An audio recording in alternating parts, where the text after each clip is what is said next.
Hover shooter, multiplayer monster. These are dangerous designations nowadays for a video game, yet standard ones for any blockbuster. For the sake of those souls who have taken up residence under a rock the last few years, Gears of War, though often criticized today for its derivative tendencies, was just about as ground-shaking in 2006 as its antagonist Grubs. Before the shooter had moved on from its World War II comfort zone, when Halo still laid claim to the sci-fi military monopoly, things were safe and perhaps even stale. Gears, in a nod to its creator, was not epic because of the scale of its script.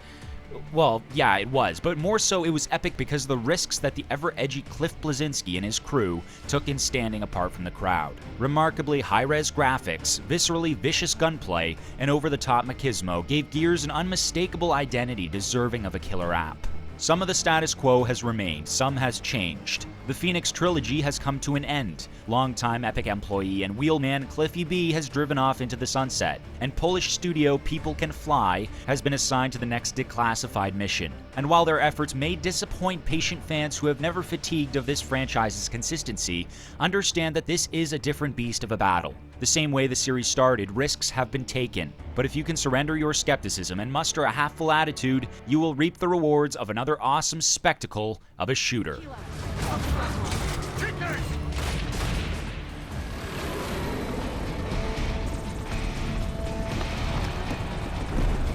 One of the most common complaints leveled against Gears has always been its weak writing. Apart from witty banter and consistently entertaining dialogue, the war between humanity and the Locust Horde was the deja vu sort, a cliche that was aware of its own simplistic intent. Been there, done that. The trick was that its enthralling gameplay and just barely believable worldly mechanics allowed you to accept this war as a fight not yet fought.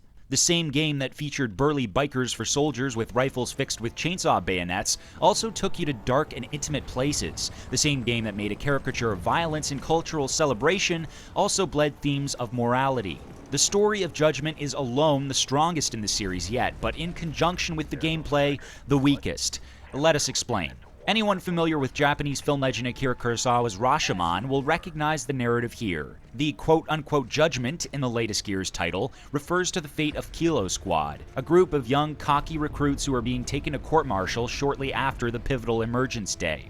The story features each member's testimony, including a young Damon Baird and Augustus Cole, as to what happened to warrant their wartime subpoena. This is your first clue that Gears of War Judgment is pointing in a new direction. Unlike the original trilogy, which featured an ex-convict pardoned to resume war, Judgment turns the scenario on its head, taking place during the consequences of past battlefield exploits. In this way, the writing is the series' strongest. We're not concerned with winning a war or how many grubs we kill, we're concerned with consequences, with what Baird and his unlikely team have done to land them before the triviality of a tribunal amidst a world going to hell. This is not a conflict of guns and bullets, but of words and desperate appeal. These guys aren't fighting for their lives, they're fighting for the chance to fight for their lives. And that's what makes Judgment's story so compelling. What makes it less compelling is the segmented in-game plot structure.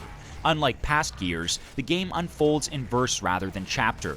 Instead of the old routine of cutscene, communicate with command, roadie run down an antechamber, face off with a frontal foe, cutscene, repeat, each battle is self-contained. You fight for 5 minutes, the game prompts you with a continue screen, a brief cutscene plays, and on to the next wave of enemies. As Tom Bissell, known for his critical views on the cinematic cutscene in the video game, has been brought on as a writer, this is nothing too surprising. The result is a trade-off. More action for less immersion. Although you get more immediate fun in more frequent intervals, the story carries less weight because it does not seem to fit with the arcadey, multiplayer feel of its campaign. In gameplay terms, we get the same issue. The fine line that Gears has always walked between R-rated cartoon and solid war drama is almost overstepped in Judgment because of how it over-the-tops the over-the-top. Gears of War firmly established the cover shooter, and to this day, no title has done it better. It was one of the first games to recreate warfare realistically by making vulnerability a combat requisite.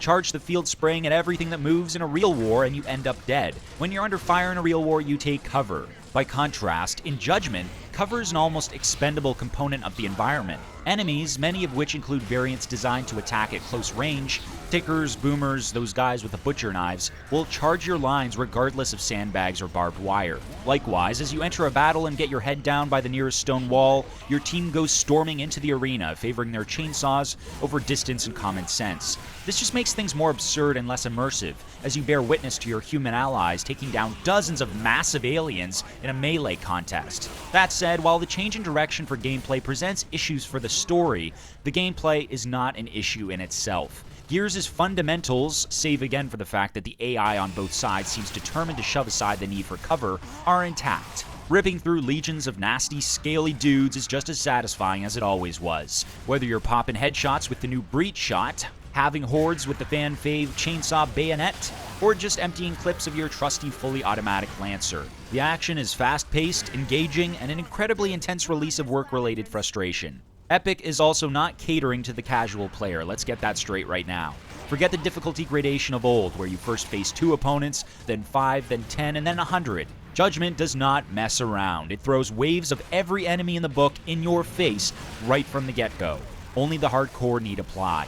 One peculiarity that arises from this audience selection is the new control scheme. Yeah, the controls have been switched. Changing weapons is done with the Y button instead of the D-pad, which is now used for checking up on your buddy's positions and objective markers. While it's not a huge problem, it's an unnecessary one. I mean, we can't tell you how many times we threw a grenade when we were just trying to find the nearest exit. The most interesting part of the single player is the declassified modifiers. In essence, you can accept additional conditions that makes your treks through armies that much harder. Testimonial handicaps may include enemies using smoke grenades, flanking from behind, or limiting your team to only using a specific weapon.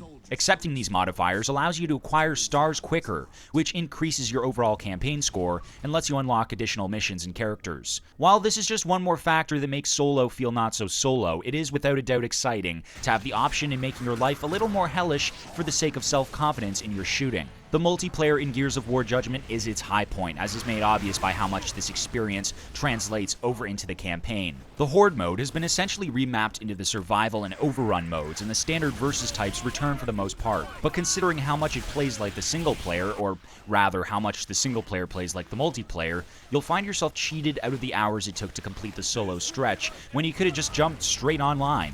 The visuals get top marks as always. Come on, are you surprised? Gears of War has arguably remained at the head of the presentation department since 2006, from texture resolution to sound design. Both haven't changed much since Gears 3 in 2011, but then again, until the next console cycle, it would be unfair to critique Epic's inability to improve on perfection. The one thing to say about the graphics is that People Can Fly have done a terrific job in addressing the grayscale of old. After all, in the originals, war had been raging on for years, and the desaturated environments reflected that. Humanity has only just been hit, and so civilization is still very much colorful. It's refreshing to say the least as you rush through a courtyard gleaming with sunlight and a mix of the primary colors.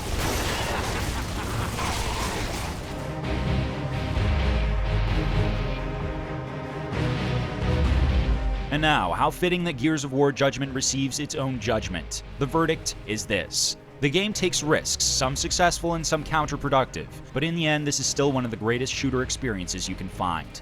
Only the hardcore who have been craving some more Gears mythology and mayhem need apply. Newcomers should start from square one, or year one, to appreciate what Judgment has to offer. But then again, the same is true for any prequel, for to the newcomer there's nothing to distinguish it as a prequel.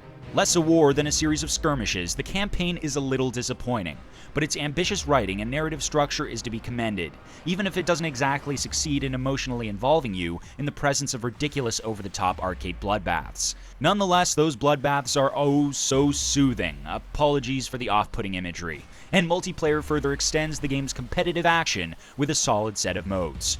To use comparison, Gears of War Judgment is a lot like Bungie's Halo 3 ODST, more an expansion than a committed standalone. But this expansion sure as hell stands alone as a unique and thrilling one, even if it doesn't exactly require the rubble to hide behind anymore.